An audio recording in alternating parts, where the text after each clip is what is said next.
있었거든요. 아이고 이거 저건 뭐죠? 옷이 네이마르 옷이 아 야. 상당히 또 재밌는 장면 하나 나왔습니다. 비니시우스! 자, 아니야 밀코사.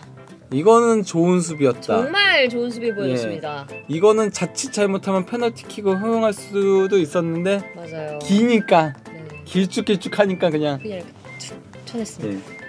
네. 야 비니시우스에게 이게 조금만 짧았으면은 바로 이거네요. 네, 딱 한번 본인도 만족스러워하죠. 다시 또 돌린데 자, 야 저기 수비 비니시우스! 실수 예 돌발 상황 나올 뻔했죠. 말 그대로 있을 거라고 생각을 안 한 거예요. 밀렌코비치가 예, 밀렌코비치가 본인의 머리를 맞았군요. 본인 머리를 맞았습니다. 아니 뭐 비니시우스 얼굴 맞았으면 그러려니 했는데 야 그래도 마지막엔 수비를 끝까지 해냈어요. 일단 뭐 자 티아고 실바 올라갑니다. 자 왼쪽 비니시우스 비니시우스 안 넘어져요. 꼬지. 비니시우스 일어났어요. 비니시우스 자 날아봤어요. 하지만 슬슬 편파 중계가 되어 가고 있습니다. 아닙니다. 골 들어갔어요. 히샬리송. 예, 히샬리송이 브라질 대표팀에서는 골을 잘 넣죠. 월드컵 첫 득점 히샬리송. 자 보겠습니다. 여기서 비니시우스 맞고 튕겨서 나온 거를 예. 히샬리송이 넣었군요. 야, 잘 찔러줬어요. 원더골. 히샬리송 원더골. 이야, 히샬리송. 토트넘에서도 이렇게 좀 해줘라. 야, 진짜 기가 막힌 비니시우스의 패스에 이어서 히샬리송의 원더골이 터졌습니다. 이건 진짜 지금까지 본 골 중에 가장 멋있는데요?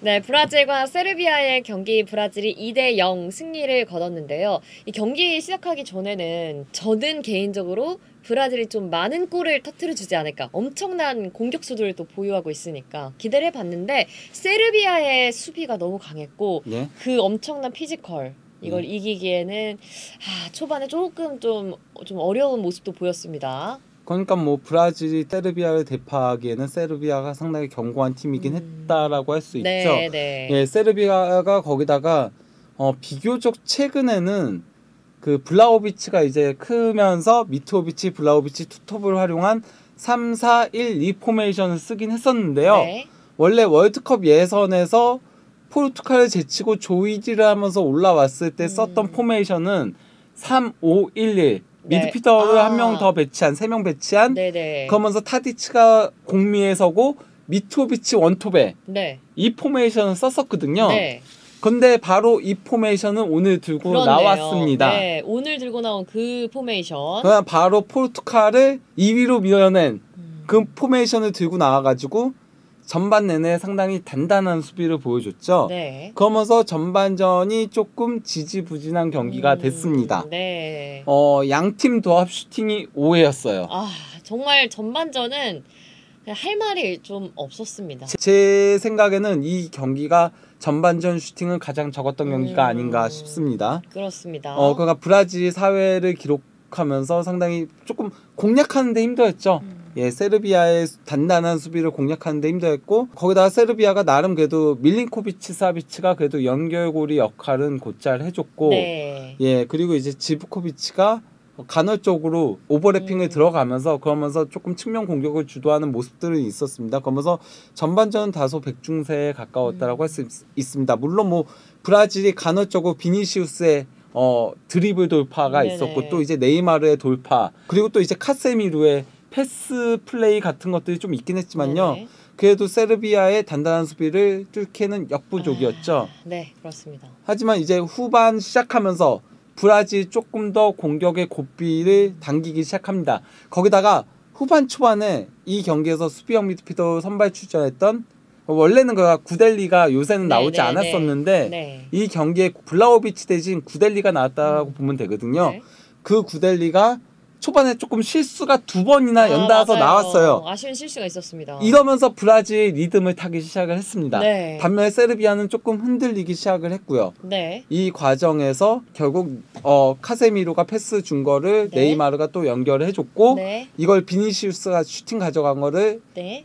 바냐 밀린코비치 사비치가 선방을 했으나 네. 그걸 이제 히샬리송이 밀어 넣으면서 네. 거면서 선제골을 넣고 그렇죠. 예 그래서 이제 세르비아가 실점을 하니까 결국 구델리를 빼고 네. 블라호비치를 넣으면서 네. 3-4-1-2로 전환을 했는데 이때부터는 일방적으로 밀리기 시작합니다. 그러니까요. 그러니까 확실히 이제 수비가 정말 견고했는데 수비를 살짝 약하게 하고 공격이 좀 힘을 주기 시작하니까 세르비아가 브라질이 더 갑자기 기분 좋은 축구를 하기 시작했습니다. 도리어 공격은 공격대로 안 되고 네. 예 가둬놓고 맞는 형태가 맞아요. 됐죠.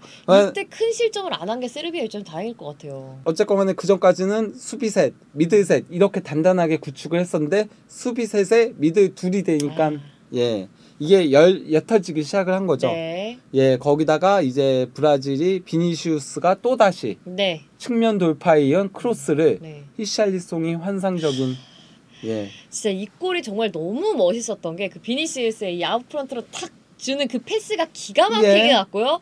그거를 또 히샬리송이 한 번 받아놓고 돌아서면서 예. 너무 멋있게 넣었죠. 시저스킥 형태로 네. 예 골을 넣으면서 추가골을 넣으면서 예 2-0이 되니까 네. 세르비아가 안 이대로 되겠다. 예 이대로 가면은 우리 더 실점하겠다 네. 싶어서 미트로비치를 빼고 또 다시 수비형 미드필더인 막시모비치를 넣으면서 네. 그러면서 경기를 이대로 마무리하게 됐죠. 네, 그렇습니다. 아무래도 이제 세르비아 입장에서는 이제 브라질이 속한 조에 어쨌든 1위는 브라질이 할 건데 이변이 없다면 할 텐데 그 이후에 스위스와 세르비아의 어떻게 보면 이제 골 수가 또 차가 중요할 테니까 그렇죠. 그거를 좀 지켜내기 위해서 2-0으로 마무리를 하겠다라는 생각을 좀 했던 것 같아요. 예, 그럼 골득실 관리를 해야죠. 그렇죠, 만약에 네. 대량 실점하게 되면은 그러면은 이제 2위 싸움에서 밀려날 수도 있으니까 네. 예. 그러니까 결국은 관리로 나섰고 그대로 경기가 마무리됐습니다. 네, 실리적으로 잘 했다고 보이고요.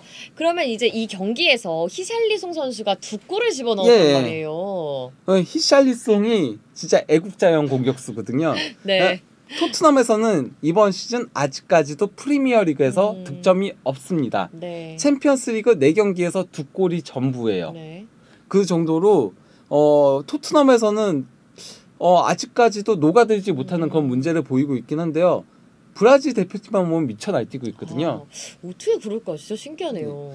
현재 그 히샬리송이 브라질에서 A매치 4경기 연속골이고요. 이 4경기에서 6골 1도움을 올리고 있습니다. 네. 거기다가 7경기 연속 공격 포인트입니다. 네. 7경기에서 9골 2도움을 올리고 있어요. 정말 오면 그냥 잘하는 거네요. 네. 그냥 믿고 맡길 수 있는 공격수. 이러다 보니까 히샬리송이 브라질의 부동의 주전 공격수 나서는 거고 네. 정작 프리미어리그에서는 히샬리송보다 더 좋은 활약을 펼치는 제수스가 교체.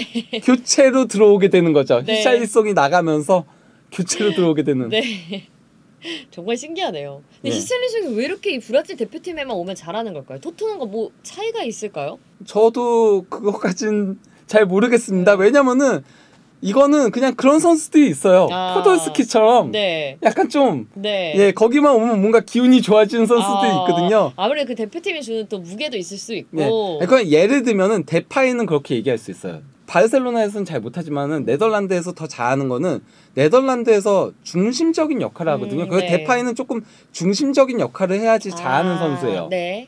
그래서 리옹에서 했었을 때도 잘했었고 하지만은 맨유나 이제 바르셀로나에서는 본인이 팀의 중심이 되지 못하니까 부속품이 되니까 살아나지 못하는 그런 게 있는 거거든요. 네. 그런 식으로 해석할 수 있는데 뭐 베르바인이라던가 네. 또 다른 애국자인 네. 히샬리송이라던가 이 선수들은 그렇다고 해서 브라질 대표팀에서 핵심적인 역할을 맡는 건 아니거든요. 네. 어쨌건 간에 에이스는 네이마르고 또 돌파는 비니시우스가 하고 이러는 건데 그냥 오면은 흥이 나나 봐요. 그러니까요. 브라질 대표팀에 오면은. 그렇습니다. 예. 히샬리송이 어쨌든 2골을 넣어주면서 본인에게 주어진 역할을 잘 해냈습니다. 예. 브라질 대표팀이 승리를 거두게 됐고요.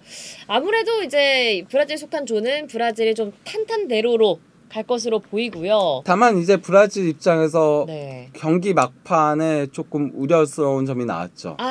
이 예. 다닐로 선수가 안 좋은 것 같았거든요. 다리가 햄스트링 쪽이. 그 전에 뭐 네이마르도 조금 그렇죠. 예. 네이마르도 안 좋았고. 안 좋은 상태에서 교체 아웃되는 모습이 있었고요. 음. 물론 뭐 네이마르 같은 경우는 조금 더 지켜보긴 해야 되겠지만은 다닐로는 확실히 햄스트링 올라온 것 같았죠. 그럼 이 다닐로 선수가 이쪽이 풀백이 안 좋다고 얘기를 했잖아요. 저희가 브라질이. 예, 그렇죠. 다닐로 선수가 좀 몸이 안 좋으면 어떻게 해야 되죠?